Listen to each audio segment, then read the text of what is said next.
Bonjour à tous et bienvenue sur ma chaîne YouTube. Aujourd'hui, nous allons plonger dans le livre captivant de Malcolm Gladwell, The Story of Success. Dans ce livre, Malcolm explore les facteurs qui mènent au succès exceptionnel. Pensez-vous que ceux qui excellent dans leur domaine ont forcément un talent inné? Ou alors pensez-vous qu'il y a un autre moyen qui permettrait à une personne ordinaire d'atteindre les sommets dans n'importe quel domaine? Nous allons répondre à cette question dans la suite de cette vidéo en nous appuyant sur des études réalisées. Donc, restez avec moi jusqu'à la fin de la vidéo pour ne rien manquer. Mais tout d'abord, si vous êtes nouveau sur cette chaîne et que vous aimez le type de contenu que je partage ici, je vous invite à vous abonner et à activer la cloche de notification afin de ne rien manquer de mes nouvelles vidéos. Et surtout, n'oubliez pas de laisser un commentaire pour partager avec nous vos avis. Et pour ceux qui souhaitent voir cette vidéo en accéléré, cela est possible en cliquant sur l'icône paramètres en bas à droite de votre fenêtre YouTube, puis sélectionnez l'option vitesse de lecture ou playback speed en anglais, et enfin choisissez la vitesse qui vous convient. Dans son roman populaire The Story of Success, Malcolm Gladwell écrit « Depuis presque une génération, les psychologues du monde entier se sont engagés dans un débat animé sur une question que la plupart d'entre nous considèrent comme réglée il y a des années. La question est la suivante. Existe-t-il une chose telle que le talent inné ?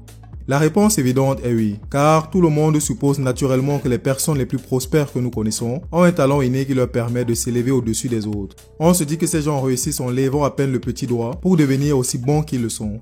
Ils sont probablement nés si bons et nous ne pourrions rien faire pour atteindre leur niveau. Alors, est-ce que cela veut dire que si nous voulons devenir meilleurs dans ce que nous faisons, nous devrions avoir un talent inné? À cette question, Malcolm nous dit, le problème avec ce point de vue est que plus les psychologues regardaient de près les carrières des surdoués, plus le rôle du talent inné semblait jouer un plus petit rôle que la préparation. En effet, dans une étude réalisée dans une université de musique, il a été constaté que les étudiants en violon qui excellaient vraiment pratiquaient plus que les autres. À vrai dire, ils pratiquaient beaucoup plus. Cette étude a été répétée à quelques autres scénarios et la conclusion reste la même. Ceux qui atteignent les sommets dans leur domaine travaillent plus que les autres. Alors, qu'en est-il des surdoués? N'atteignent-ils pas eux aussi le sommet sans faire beaucoup d'efforts? Eh bien, tout au long de ces études, ils n'ont pas pu trouver un musicien naturellement bon qui surpassait tous les autres tout en pratiquant moins. C'est une découverte incroyablement utile. En effet, cette étude montre que si vous voulez être le meilleur violoniste, et très probablement si vous voulez être le meilleur dans tout ce que vous faites, tout ce que vous avez à faire, c'est de travailler plus dur que n'importe qui d'autre. Car avoir un talent inné peut certes vous permettre d'apprendre plus vite que les autres, mais sans travail acharné, vous n'arriverez jamais au sommet. Pour ceux qui suivent le football par exemple, vous connaissez certainement des histoires de footballeurs bourrés de talent en qui on avait tellement d'attentes, mais qui à cause du manque de travail n'ont même pas accompli le tiers de ce qu'on attendait d'eux. Alors que de l'autre côté, vous avez des footballeurs qui étaient complètement dans l'ombre dans les centres de formation, mais qui à force de travail acharné ont réalisé une carrière exceptionnelle. Ce principe selon lequel pour devenir le meilleur dans quelque chose, il vous suffit de consacrer plus de temps que quiconque est une aubaine car il vous permet d'avoir le contrôle sur votre destin plutôt que de compter sur un prétendu talent inné. Alors, que signifie travailler plus que les autres? Peut-on vraiment quantifier une charge de travail à partir de laquelle on peut estimer travailler plus que la moyenne?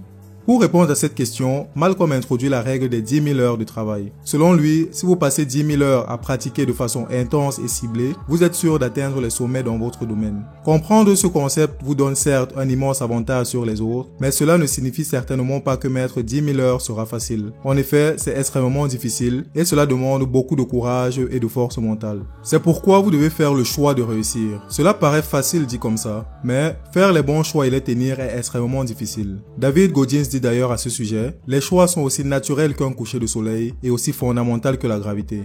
Lorsque nous choisissons de ne pas suffisamment pratiquer quel que soit notre domaine, nous sommes en réalité influencés par nos habitudes, car le cerveau humain n'aime pas faire les choses inconfortables et de ce fait nous grandissons avec l'habitude d'éviter l'anxiété ainsi que la peur d'essayer et d'échouer. Mais comme l'a démontré Malcolm dans son livre, si vous pratiquez de façon ciblée pendant assez de temps, l'échec n'est tout simplement pas possible. La seule façon pour vous d'échouer serait d'abandonner avant d'avoir atteint votre objectif, alors que si vous continuez à travailler de façon acharnée, vous atteindrez certainement les sommets. Ainsi, comme je l'expliquais dans ma dernière vidéo sur comment passer du commun à l'extraordinaire, que vous pouvez aller voir en cliquant sur le lien qui s'affiche actuellement à l'écran, vous ne devez pas laisser les habitudes basées sur la peur affecter vos actions. Vous devez au contraire recabler votre cerveau pour avoir de nouvelles habitudes, une nouvelle routine et changer votre façon d'agir face aux situations difficiles. Lorsque les choses deviennent difficiles, au lieu de laisser votre réaction instantanée vous pousser à abandonner, votre habitude devrait être de vous pencher en avant et de continuer quand même. C'est la seule façon d'obtenir vos 10 000 heures de pratique et d'atteindre les sommets. Vous pourrez alors me demander comment réécrire vos habitudes. Eh bien, Anthony Robbins dans son livre L'éveil de votre puissance intérieure nous explique que pour réécrire vos habitudes, vous devez d'abord associer la douleur ou les émotions négatives à votre ancien schéma de comportement. Car, en tant qu'être humain, nous évitons naturellement la douleur et cherchons constamment le plaisir. Donc, si nous associons de grandes émotions négatives à nos anciens schémas de comportement, nous pouvons changer ces schémas beaucoup plus facilement que si nous comptons uniquement sur la force de notre volonté. La prochaine étape, explique Robbins, consiste à s'assurer que le plaisir est pleinement associé au nouveau modèle. Il est très difficile d'imaginer que les violonistes qui ont passé 10 000 heures à pratiquer n'ont pas vraiment aimé ce qu'ils faisaient. Ils étaient très certainement heureux de pratiquer du violon durant des journées entières, tout comme des athlètes de haut niveau qui remportent des médailles. Ils s'entraînent des heures et des heures, poussant à chaque fois leur corps dans ces derniers retranchements. Il est impossible de faire cela si vous n'associez pas les séances d'entraînement à des parties de plaisir.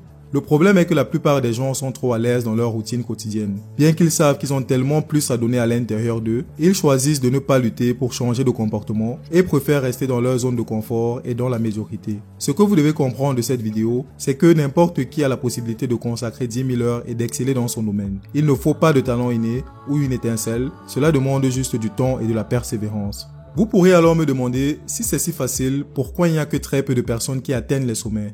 En effet, le concept en lui-même est facile, et tous ceux qui l'entendent pour la première fois se disent « S'il faut juste ça pour réussir, à partir de demain je me mets au travail et je vais tout déchirer dans mon domaine. » Puis, après quelques heures de travail, beaucoup abandonnent malheureusement. Et c'est la rare personne qui consacrera réellement ces 10 000 heures de travail qui se démarquera du reste et atteindra les plus hauts sommets de son domaine.